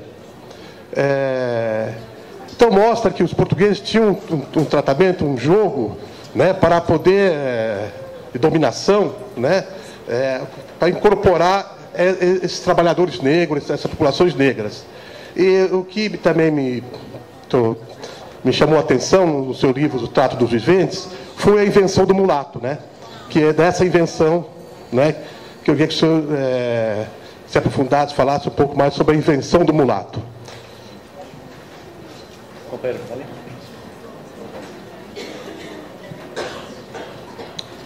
Boa tarde, meu nome é Ailton Santos, eu sou professor universitário também e acho sempre interessante quando a gente ouve um historiador falar, principalmente de um tema que ainda é bastante nebuloso para a nossa realidade. Então, ouvindo um historiador falar, a gente se localiza muito no tempo. E a gente não tem como admitir, por mais que tente negar isso, a importância do negro em relação à cultura brasileira, ao seu processo, etc, etc. Aí eu vou pegar uma deixa aqui, observada aqui pelo colega, quando ele chama a atenção que existe uma grande ignorância ainda sobre o continente africano. E eu acho que não é de bom grado, porque eu aprendi com meus ancestrais, fazer uma crítica em relação a quando você é convidado, mas eu vou fazer uma exceção aqui. Até porque eu acho o seguinte, para você manifestar alguma opinião, você tem que literalmente conhecer. E aí eu fico imaginando o seguinte, que nem você observou a ideia do continente africano, que vários associam muitas vezes sendo o único país. E aí eu acho que se nós não considerarmos a África do jeito que de fato ela é, portanto, é um país que é dividido, quer dizer, é um continente que é dividido por uma visão europeia, perfeito? Então, nós temos 54 estados, mas se a gente for pontuar, são mais de 20 mil etnias que nós temos hoje no continente africano. E aí, por trabalhar, e aí fazendo mais do que a historiografia, eu procuro trazer para os dias de hoje. Em especial, hoje, eu trabalho em alguns coletivos. Eu vejo até alguns companheiros aqui. Nós trabalhamos, por exemplo, junto ao Comitê contra o Genocídio da População Pobre, Preta e Periférica, que hoje está em São Paulo, mas, quiçá, que possamos estender isso para o Brasil. E trabalho também com refugiados no Brasil. E a crítica que eu faço, às vezes, aos governos anteriores, para não ficar citando nomes aqui, é que muito, quando é do nosso interesse, nós colocamos o africano no nosso discurso. Então, quando nós temos uma aproximação junto ao continente africano, nós colocamos nesse discurso coisa que nós despertamos, portanto, por exemplo, o ecletismo racial. Então, o negro faz parte. E, infelizmente, que esse discurso, muitos acreditaram, não só muitos brasileiros, mas também muitos africanos. Pela ordem, no Brasil hoje, nós matamos, somos o país que mais matamos e predominantemente matamos negros. Mas, no entanto, eu não posso deixar de considerar a escravidão como parte de um sistema, porque se eu for voltar no século XIX, 1823, eu tinha mais gente brasileiras com escravos do que com gente com telefone hoje. Então, a escravidão chegou a fazer parte da estrutura, inclusive ideológica. Então, em resumo, a pergunta que eu faço: se a história é tão boa assim, por que nós não aprendemos, inclusive aqueles que querem ajudar, por que nós não compreendemos eles a partir do jeito que eles são e não do jeito que nós queremos que eles são? Nós já estamos passando e falando dos africanos, mas a gente não conhece ele. E aí a prova maior é que mesmo aqueles que têm boas intenções, que é o caso do Instituto Lula, hoje ele criou uma situação extremamente complicada para os africanos, porque eles vêm para cá acreditando numa realidade que não é verdadeira, que nós já conhecemos há mais de 350 anos. Mas os africanos não acontece. Então a minha pergunta: até que ponto a historiografia pode contribuir para que a gente faça de um país que se diz hoje destacado, emergente, mas que ainda a gente não admite o que o antigo professor meu, Darcy Ribeiro, falava quando nós tivemos a oportunidade de ter sido um alguém e não conseguimos ser esse alguém porque importamos simplesmente a ideologia europeia. Obrigado.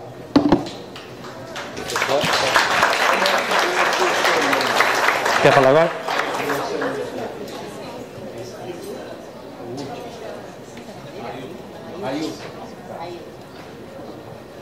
Boa noite. Meu nome é Joana. Eu vou fazer uma pergunta rápida, na verdade. É que o professor falou durante a palestra sobre a importância da gente não dissociar o trabalho compulsório negro no indígena e da também imigração europeia. E eu pensei sobre a questão da produção alimentar, que eu tenho a impressão de que a imigração europeia ela veio e de certa forma, ela sublima, ou melhor, ela eclipsa, sei lá, enfim, os outros setores nessa questão da produção alimentar, né? Então, se tende a pensar muito nos colonos europeus, italianos e alemães que vieram para o Brasil, por exemplo, e sua importância na produção alimentar do Brasil. E eu queria que o professor talvez falasse um pouco, né? Até porque eu parto de uma concepção de que a escravidão não necessariamente só trouxe coisas de ruim para o Brasil, né? Quer dizer, a escravidão em termos do seu processo histórico, sim, mas do processo cultural, enfim, que daí deriva não exatamente isso. E eu queria que o senhor falasse talvez um pouco sobre a importância dessa produção alimentar de negros, né, no Brasil, nos quilombos, nas diversas formas dos quilombos, e inclusive dos remanescentes, né, após a emancipação, nos processos de interiorização mesmo dos negros, né, no Brasil. E é isso, só.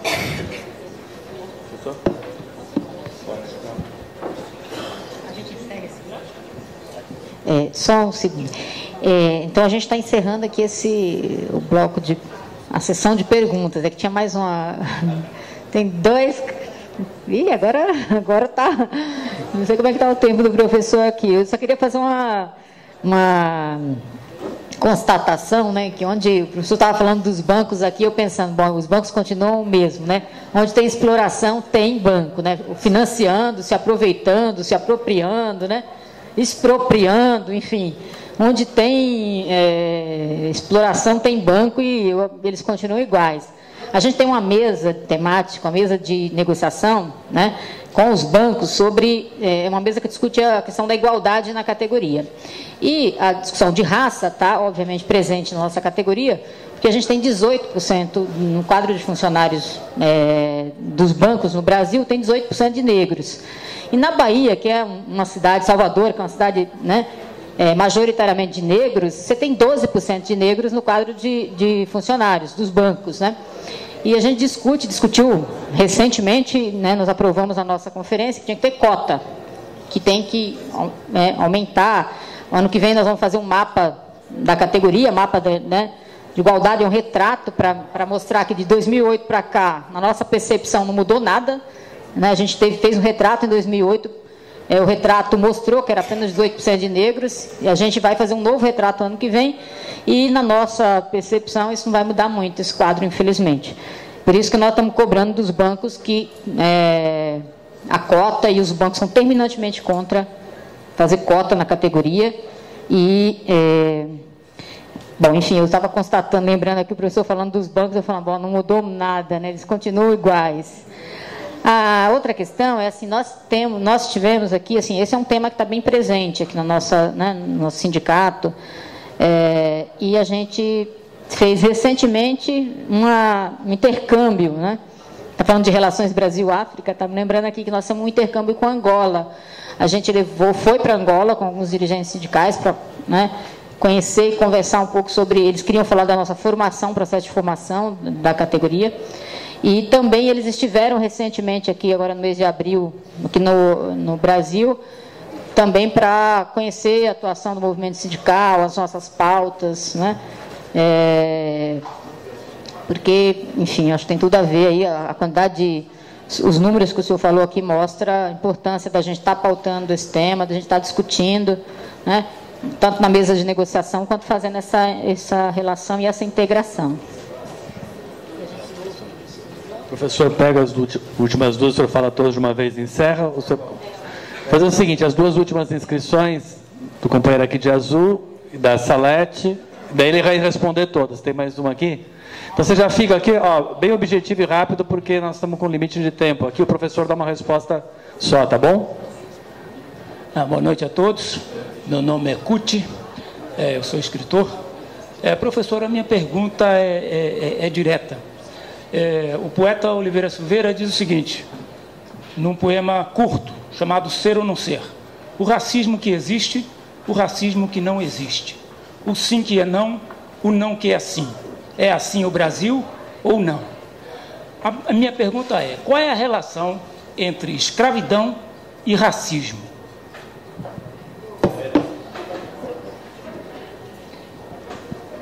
Penúltima pergunta. Meu nome é Conceição, eu sou da área de História, né? Eu queria saber o seguinte, professor.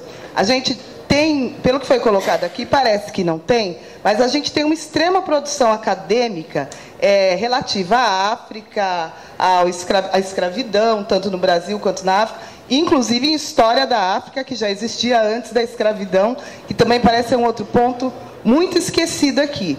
Só que, assim, o que a gente percebe, mesmo tendo a 10.639 há 10 anos, essa produção não chega nas escolas, né? Essa outra visão de Brasil não chega, e a que continua se mantendo é a também construída na academia da democracia racial. Então, a minha pergunta é, como que se rompe essa barreira, né, para o senhor, da produção acadêmica chegar nas escolas? Eu acho que assim, eu acho que deveria haver um pouco mais de empenho do governo nesse sentido, não deixar como uma transversalidade que acaba não sendo obrigação de ninguém. Só isso.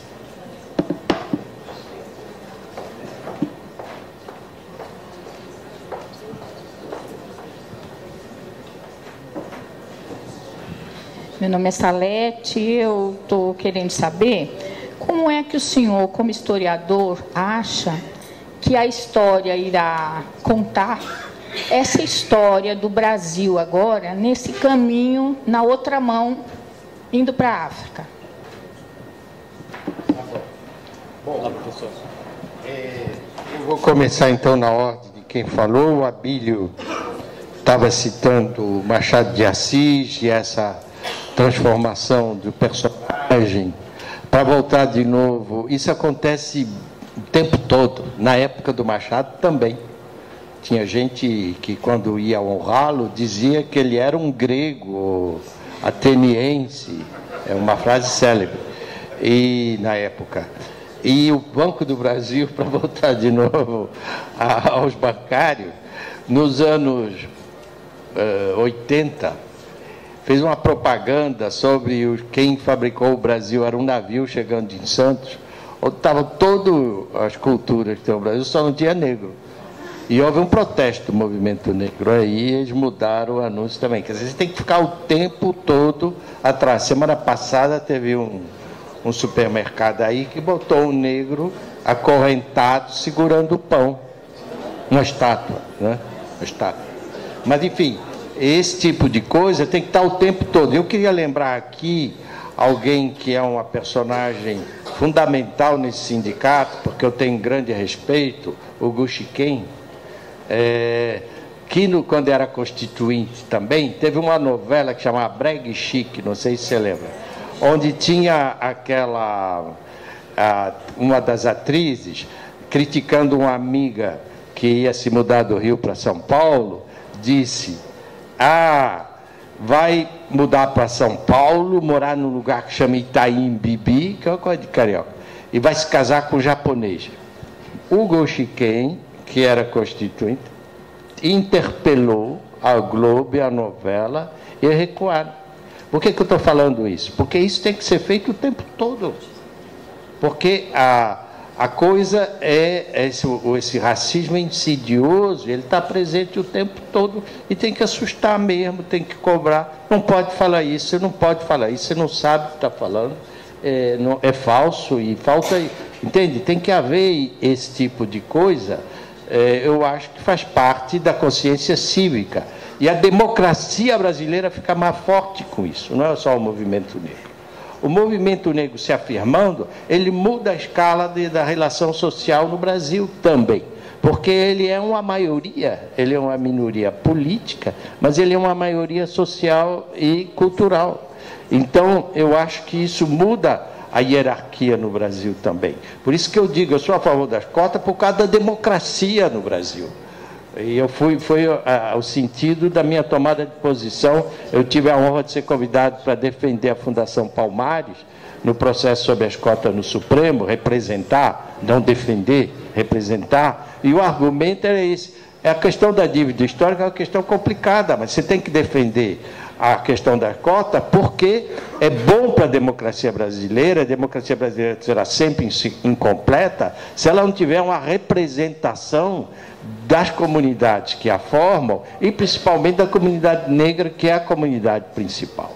E isso é importante para as crianças conviver. Eu disse isso também no link que está lá do Instituto Lula. As crianças, nossos filhos, se habituarem a ter coleguinhas negros na escola e de todas as camadas sociais, e conviverem com eles em todos os níveis. Eu, ano passado, escrevi um artigo cobrando do Amorim, que é ministro da Defesa e que foi ministro do Exterior e criou um sistema de promoção de candidatos negros, que estabelecesse também nas Forças Armadas. As Forças Armadas ficarão mais fortes do Brasil. Agora vai ser o 7 de setembro, faz exatamente um ano que eu escrevi esse artigo. Vai ficar mais forte se tiver almirantes negros, generais negros, aviadores negros, comandante. Quando o ministro da Aviação, Junito Saito, que é descendente direto de japonês, que diz: eu comecei a conversar com brasileiros quando eu tinha 5 anos, eu cito isso. Ele até teve um lapso, disse: quando eu cheguei no Brasil, culturalmente, nasceu aqui no interior de São Paulo, mas ele cheguei no Brasil, quer dizer, ele chegou no meio cultural brasileiro. Ele foi ao Japão, recebeu uma espada de samurai, ninguém achou ruim, e não tem que achar ruim. Isso mostrou para o japonês que a democracia brasileira é forte, que o imigrante chega aqui e sobe. Isso tem que ser importante também para os descendentes de africanos. E para voltar ao que disse quem foi que falou nisso, foi o Ailton. Essa questão de vender a África, o Brasil para a África como uma sociedade multirracial, que não é, e é que levou justamente o Itamaraty, quando começou a abrir embaixada lá, desde o tempo da ditadura, que foi a virada ainda no governo Geisel, que começou o reconhecimento de Angola, foi a interpelação do chefe de Estado africano, e eu sei concretamente disso no caso da Nigéria, mas que democracia racial é essa? Onde vocês há uma embaixada aqui em Lagos e todo mundo é branco, até o chofer. e que levou aí o Itamaraty a começar a promover, e o ano passado, há um ano e meio, foi promovido pela primeira vez o embaixador negro, de carreira, porque já tinha tido o Souza Dantas, nomeado pelo Jânio, em 61, que era negro, no Togo, e ele deixou um livro que está esgotado, eu peço, quem estiver interessado procure, a Raimundo Souza Dantas, África Difícil, o drama dele de ser sabotado pelo Itamaraty porque era negro, e até deu uma crise de identidade, sendo quando os países africanos começaram a ficar independentes. Então, eu acho que a política africana do Brasil já está melhorando o Brasil. Ela já tem esse efeito indireto de nos jogar na nossa própria identidade essa dimensão da herança negra, que estava oculta. E isso, eu falei no caso da Marinha, porque a Marinha brasileira forma todos os oficiais da Namíbia, por exemplo. A Marinha brasileira é muito presente no Atlântico Sul. Os americanos criaram a 4ª Frota aí, que estava dissolvida em 47, criaram de novo agora em 2008, porque estão interessados nessas coisas. O Lula protestou, dizendo que era que o negócio do pré-sal, houve até um começo de incidente, e quem que eles botaram comandando a 4ª Frota aqui, uma tremenda armada? Um contra-almirante negro, e que tem muita coisa a ver simbolicamente nisso, ele já afirmando as ambições dele no oceano, na parte do Atlântico que separa o Brasil da África, eles põem um contra-almirante negro. Isso é um pouco um tapa na cara desse oficialato e para o sistema, não digo nem do oficialato, o cara é promovido, não é responsável por isso. Estou dizendo do sistema de hierarquia das elites e de formação de escola de oficiais, que tem lá um sistema que perpetua os mesmos grupos sociais e é absolutamente insensível a esse movimento social mais amplo que em favor das cotas. E eu queria, vou juntando um pouco também a questão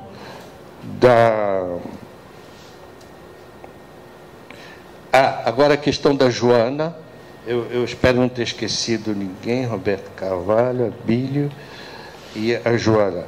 A questão da imigração europeia. E a Conceição, que falou da historiografia sobre a África. Bom, agora a historiografia sobre a África da Conceição, é verdade que existe, mas já chegou atrasadíssimo, Conceição. Eu tenho 67 anos. Quando eu era jovem e estava na universidade, a gente já sabia que Angola seria independente um dia, a guerra da independência já tinha começado, a gente já sabia que Moçambique ia ser independente, o governo Jango já sabia e dava cobertura para a gente do MPLA aqui.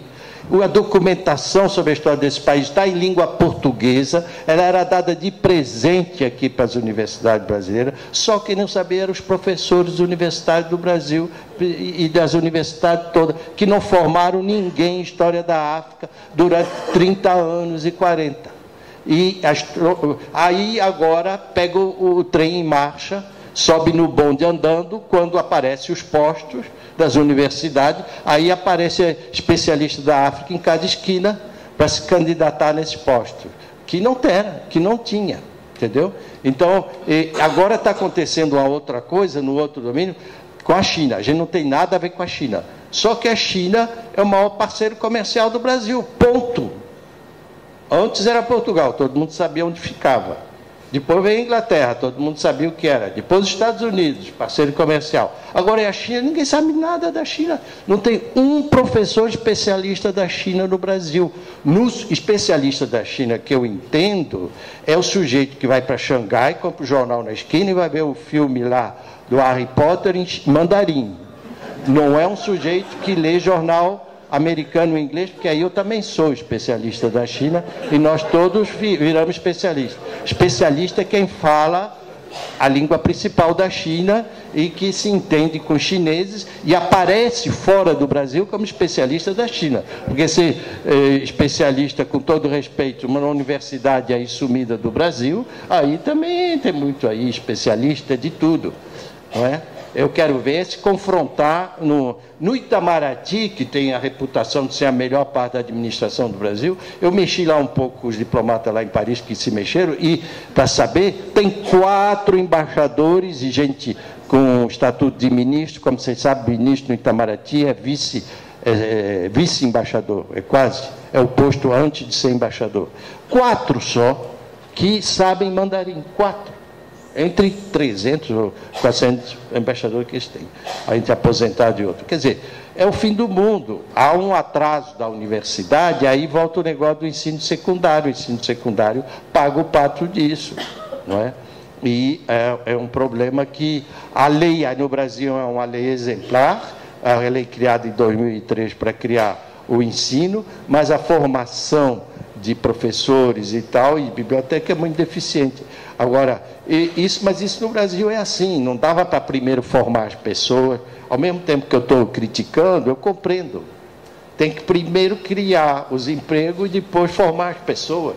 Vai aos trancos e barrancos. Quando o Celso Furtado era ministro da Cultura, na Constituinte, houve essa discussão.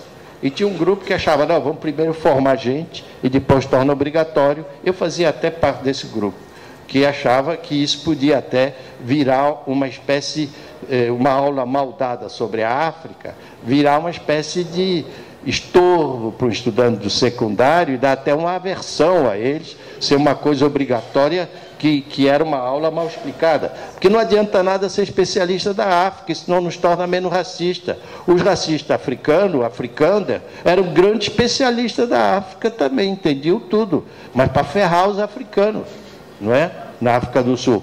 O Domingos Jorge Velho Raposo Tavares, grande especialista de índio, tinha até filho de índio, para massacrar os índios.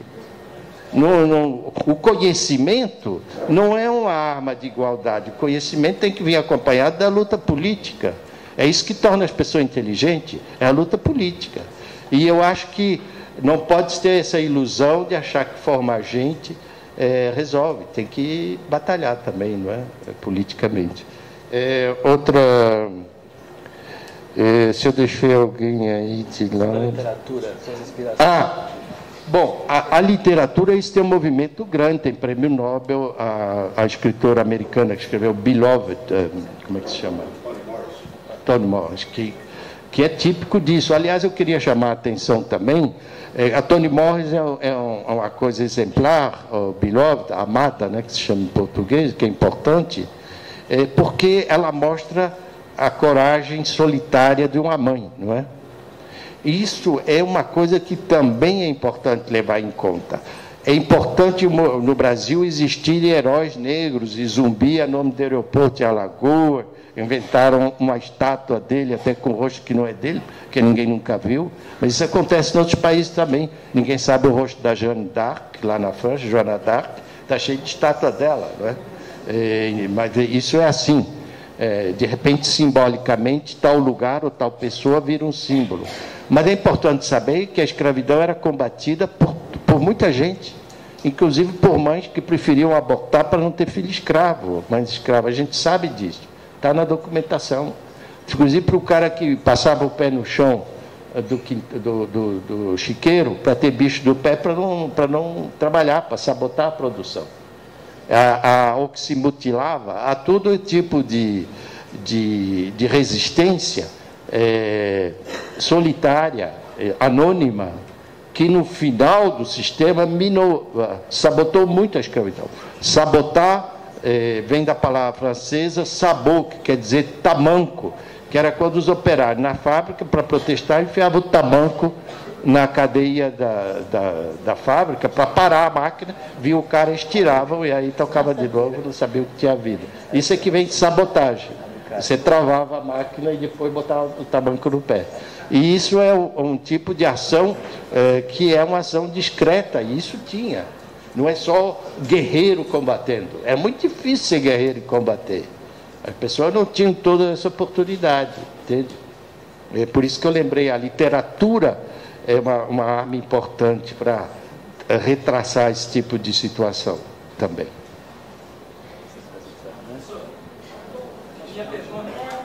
Que era... Ah, essa é uma pergunta muito boa, porque aparentemente ela é óbvia, mas não é. Por que que é diferente? Porque o escravo era sempre negro. Isso cola, então, na época da escravidão, a África está sendo estraçalhada pelos colonialistas. Isso cria uma situação que cola o racismo numa situação social. Você tem que primeiro desumanizar a pessoa para submetê-la a um tratamento subhumano. E esse processo é um processo onde o racismo é parte integrante dele. A escravidão romana, onde os brancos também eram escravos, ela não tinha esse componente, porque o filho do escravo, ele virava, às vezes, senador de Roma e passava lá na frente. Aqui não, o estigma da cor vai ficando. E é a relação terrível que se cria entre as duas instituições. Eu vou dar um exemplo que até eu cito no livro aí que eu escrevi. No Rio de Janeiro, no século XIX, quando acabou o tráfico, começou a haver venda de escravo do resto do Brasil para lá, porque tinha uma demanda do café, aumentou o preço. O sujeito tinha lá, um escravo lá em Alagoas, e não tinha mais o que fazer lá, ou no lugar mesmo, na província do Rio, e, em Campos e tal, ele vendia no Rio, na cidade do Rio, onde, inclusive, eles eram empregados como garçom e tal.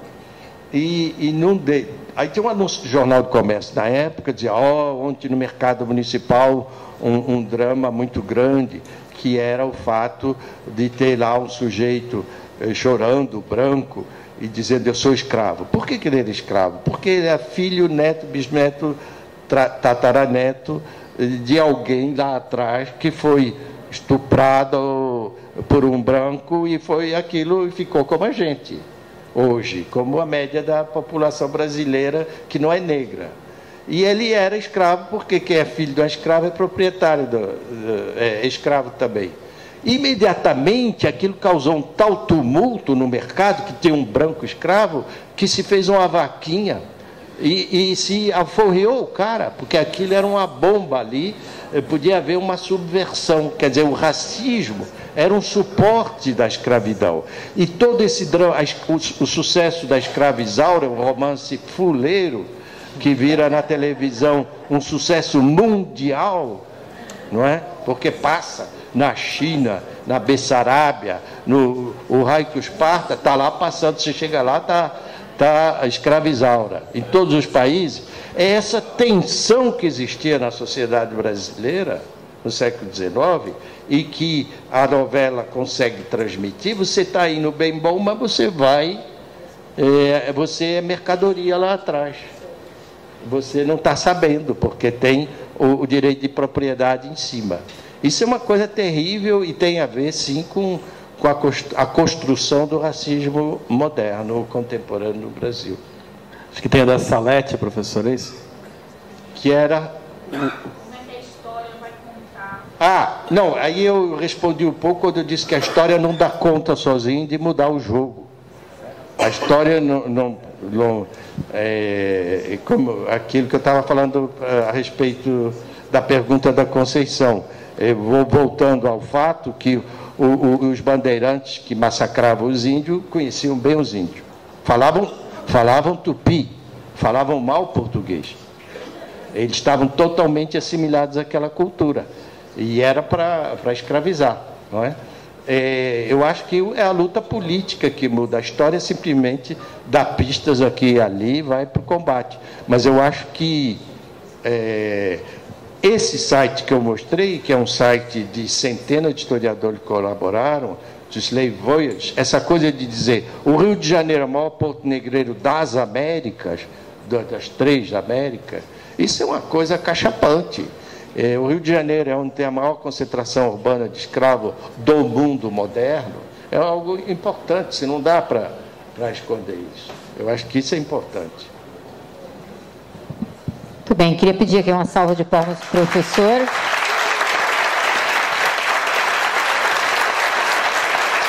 Agradecer a presença de todos, do Celso, né? Agradecer pela parceria aqui com o Instituto, por esse debate, e uma boa noite a todos. Obrigada pela presença.